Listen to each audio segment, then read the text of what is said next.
প্রথমবারের মতো একক দেশ হিসেবে জাপানের সাথে দ্বিপক্ষীয় অর্থনৈতিক অংশীদারত্ব চুক্তি সই করল বাংলাদেশ। এর ফলে বাংলাদেশের ৭,৩৭৯টি পণ্যে শুল্কমুক্ত সুবিধা দেবে জাপান। বিপরীতে বাংলাদেশ ১,০৩৯টি জাপানি পণ্যে শুল্কমুক্ত সুবিধা দেবে। এতে দেশটিতে রপ্তানি বাড়বে বলে আশা করছে সরকার। বাংলাদেশ ব্যাংকের তথ্যমতে ২০২৪-২৫ অর্থবছরে জাপান থেকে বাংলাদেশ $১৮৭ কোটি বেশি পণ্য আমদানি করে। একই সময়ে জাপানে $১৪১ কোটি পণ্য রপ্তানি করেছে বাংলাদেশ। ২০২০ থেকে ২০২৫ সালের ৩০ সেপ্টেম্বর পর্যন্ত বাংলাদেশে জাপানের পুঞ্জীভূত এফডিআই স্টকের পরিমাণ দাঁড়িয়েছে প্রায় $৪৭ কোটি।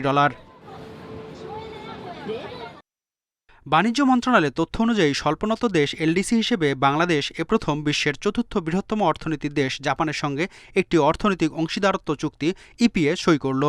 ৭ দফা আলোচনার পর দুই দেশ দ্বিপক্ষীয় চুক্তির চূড়ান্ত ঘোষণা দেয় গত ২২ ডিসেম্বর।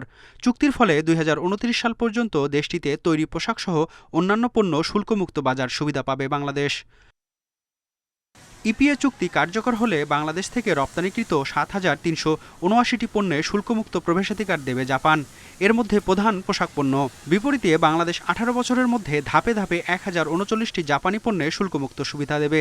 এর ফলে বাংলাদেশে জাপানি বিনিয়োগ বৃদ্ধি এবং প্রযুক্তি স্থানান্তর আরও ত্বরান্বিত হবে বলে আশা করেন বাণিজ্য সচিব।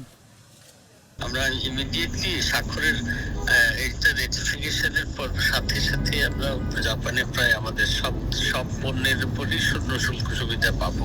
কিন্তু আমরা খুব বেশি অফার করি নাই, আমরা হাজার খানিক পণ্যের উপরে অফার করেছি, যেগুলো অলরেডি এখন জিরো রেটে আছে।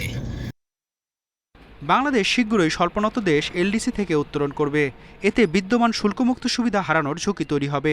এই প্রেক্ষাপটে একটি ইপিএ বাংলাদেশের রপ্তানি খাতকে প্রতিযোগিতায় টিকিয়ে রাখতে অন্যতম হাতিয়ার হিসেবে কাজ করবে, যার মাধ্যমে বাংলাদেশ জাপান অর্থনৈতিক সম্পর্কের এক নতুন অধ্যায়ের সূচনা হবে। মেহেদী হাসান, ইন্ডিপেন্ডেন্ট নিউজ, ঢাকা।